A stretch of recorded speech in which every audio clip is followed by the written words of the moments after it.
आइएगा। जो जहारवीर महाराज जिनका दुनिया में गुणगान हो रहा है, जगह जगह जगराते हो रहे हैं। भादों के महीना में इनका मेला लगता है बागड़ में। जहारवीर महाराज की पावन कथा का आनंद लेंगे, देखेंगे ये दुनिया में इनका पूजन हो रहा है, गुणगान हो रहा है। इनका अवतार कैसे हुआ, कहां से आए ये, कैसे इनका जन्म हुआ। बागड़ प्रांत, नगर ददरेवा, रियासत बीकानेर, जिला चूरू, तहसील राजगढ़, राजस्थान में ददरेवा गांव है। वहां के एक बड़े धर्मी राजा हुए थे, राजा उम्बर सिंह। चौहान वंश में राज किया करते थे।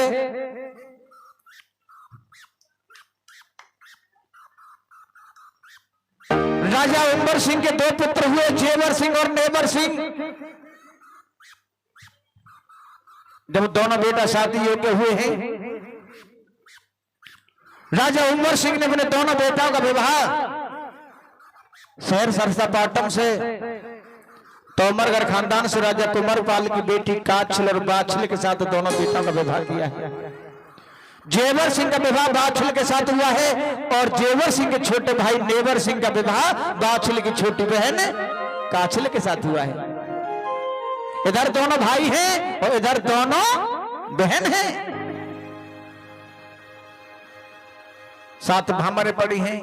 बाछल दुल्हन बनी है, दुल्हन बन के आज ससुराल में चली है। बरसों बीत गए, बाछल को अपने ससुराल में रहते, लेकिन सुमैया ने किसी औलाद को, किसी संतान को अपनी कोख से जन्म नहीं दिया।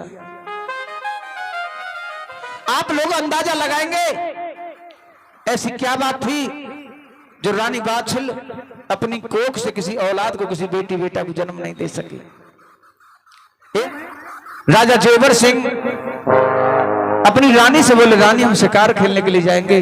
और दुनिया जानती है पहले राजा महाराजा शिकार बहुत खेलते थे। रानी बाछल बोली, महाराज चले जाओ। आज राजा जेवर सिंह नीली घोड़ी पे सवार होकर के 5 वस्त्र पहन के 5 हथियार लेके जंगल में शिकार खेलने के लिए जा रहे हैं। अरे चढ़े घोड़ी पे चले गए अरे महाराजा,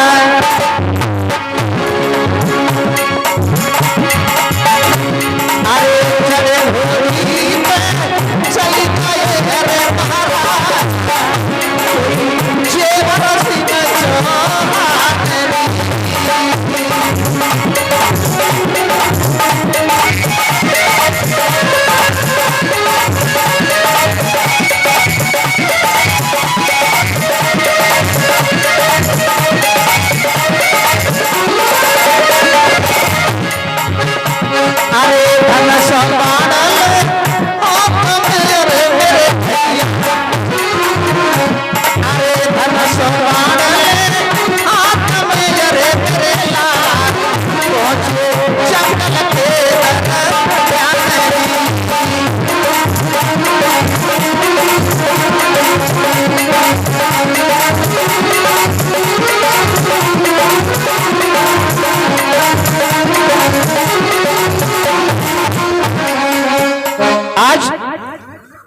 नीली घोड़ी पे सवार होकर राजा जेवर सिंह जंगल में पहुंचे हैं। क्या देखा, एक सरोवर के किनारे के वृक्ष की छाया में हिरणों का टोल बैठा हुआ है। राजा जेवर सिंह ने विचार किया, कितना अच्छा मौका है शिकार करने का। जब हम अपना तीर चलाएंगे, किसी न किसी हिरण में जाके वो तीर लगेगा, हमारे हाथों से मारा जाएगा।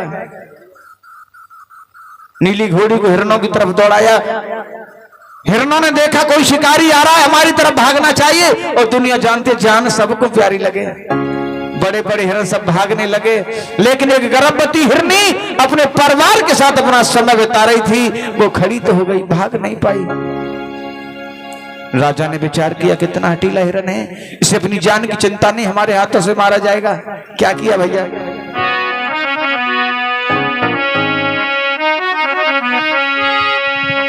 और तीर निकाला तरकस से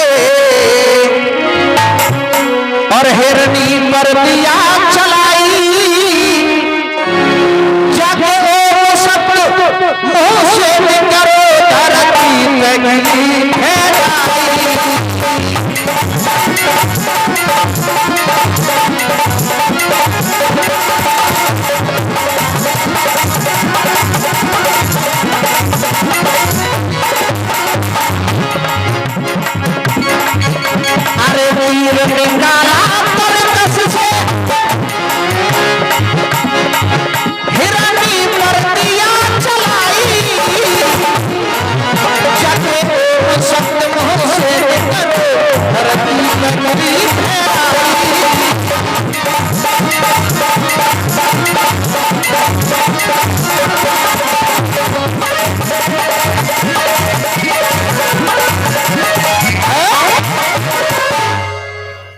राजा ने दूर से ही तीर चलाया, हिरनी के कलेजा में तीर पार हो गया।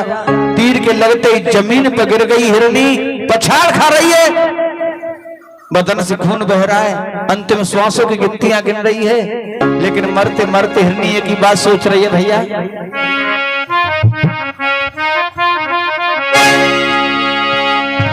अरे किस पापी ने तीर तान के और तन मेरे में मार दिया।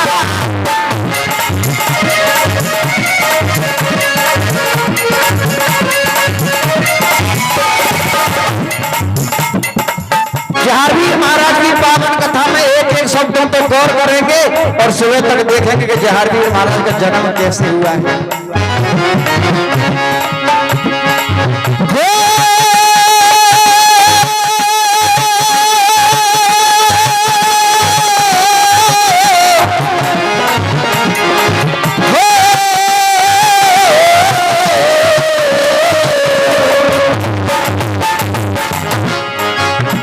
हिरनी जमीन पर पड़ी है, बदन से खून बह रहा है, एक ही बात कह रही है अरे किस पापी ने तीर तान तन मेरे में मार दिया। अरे दर्द न जाना मुझे ओ बेदर्दी, आज कलेजा मार दिया।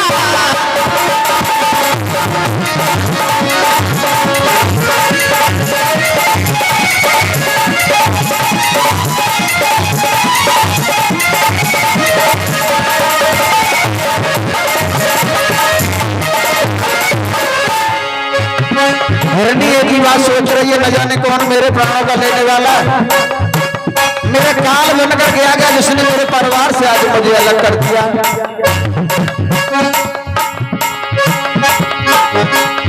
हाय विधाता तूने मेरा लिख डाला है ये सालों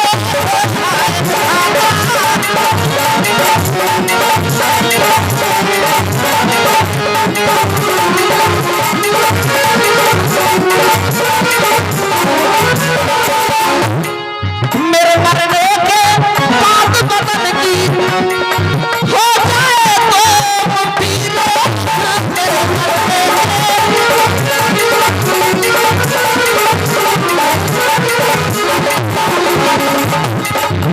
अरे कर्म में मेरे जो जीत पल रहा, मुख ना पाई सजा दे। अरे दर्द न जाना तूने ओ बेदर्द, ओ दर्द न जाना तूने ओ बेदर्द, आज धरन में डाल दिया। जिस पापी ने तीर तान के तन मेरे मार दिया। दर्द न जाना तूने ओ बेदर्दी, आज कलेजा मार दिया।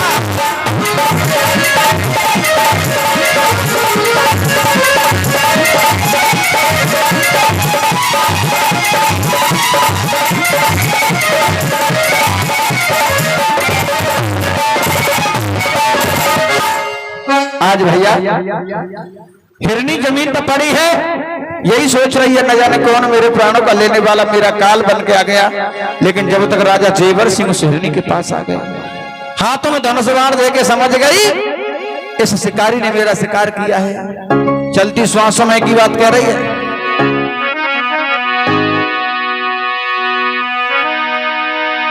मरने का कोई गम नहीं ना सुबान संसार, आया है वो जाएगा यही जगत व्यवहार। मरने का कोई गम नहीं, चिंता न अपनी जान की, सोच मन में है यही हत्या हुई नादान की। हिरनी कहने लगी राजन मुझे अपने मरने का कोई गम नहीं है, कोई दुख नहीं। क्यों? ये तो विधि का विधान है, जिसने जन्म लिया है उसे एक दिन जरूर मरना है। जो चीज पैदा हुई है वो एक दिन जरूर नष्ट होगी। दुख तो एक ही बात का है, तूने आज एक तीर से 2 जीवों की हत्या की है। जो मेरे गर्भ में जो बच्चा था, इस बच्चे ने जन्म लेकर के इस धरती पर पैर नहीं रखा, तूने उसे भी गर्भ में मार दिया रे। मैं तुझे कभी माफ नहीं करूंगी। हिरनी एक ही बात कह रही है भैया,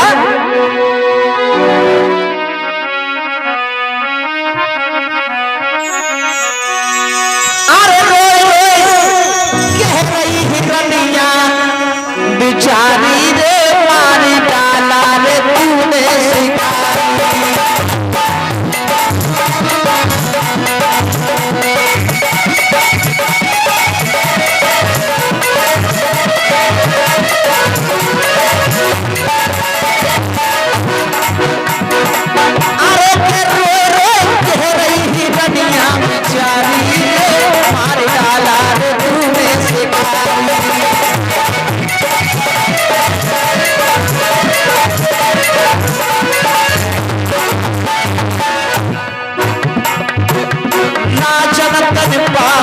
कमायो है,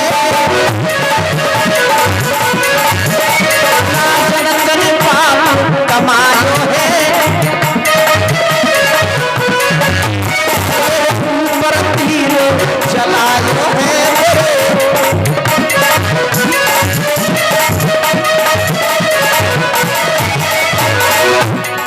अरे वो पाप लगे गो भारी से मार डाला रे तूने